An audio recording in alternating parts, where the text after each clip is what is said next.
Dreams TV हेरिराख्नु भएको छ। Dreams टिभीका विभिन्न जानकारीहरू तपाईँले प्लेलिस्टमा गएर हेर्नुहोला। आज सपना श्रृङ्खलामा तपाईँले सपनामा यदि जुवा अर्थात् तास खेलिराखेको अथवा कुनै पनि प्रकारको जुवा खेलिराखेको अवस्थामा आफूलाई देख्नुहुन्छ भने त्यो सपना तपाईँको लागि के कस्तो रहेको हुन्छ, कस्तो सङ्केत लिएर आएको हुन्छ, त्यसको बारेमा विचार गर्दैछौँ।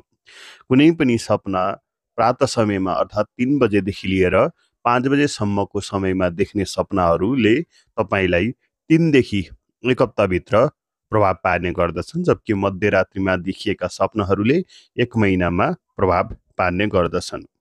सपनामा जुवा अथवा तास खेल्नु आफ्नो लागि व्यापार क्षेत्रमा लाभको सङ्केत मानिन्छ। त्यही भएर यदि तपाईँले यस्तो सपनाहरू देख्नुभएको छ र तपाईँ व्यापारी वर्गभित्र पर्नुहुन्छ भने तपाईँको व्यापार क्षेत्रमा राम्रो हुने सङ्केतको रूपमा यसलाई मानिन्छ। त्यही भएर कुनै पनि डिल गर्नु छ भने अलिकति यस्तो सपनाहरूले सङ्केत दिएको छ भने त्यसलाई शुभ सपनाको रूपमा मान्न सकिन्छ। तपाईँको लागि सङ्केत यसले राम्रो दिएको हुन्छ। बाँकी व्यापारमा लगानी गर्ने कुराहरू ज्योतिषीय परामर्श लिएर बल्ल अगाडि बढ्नुहोला।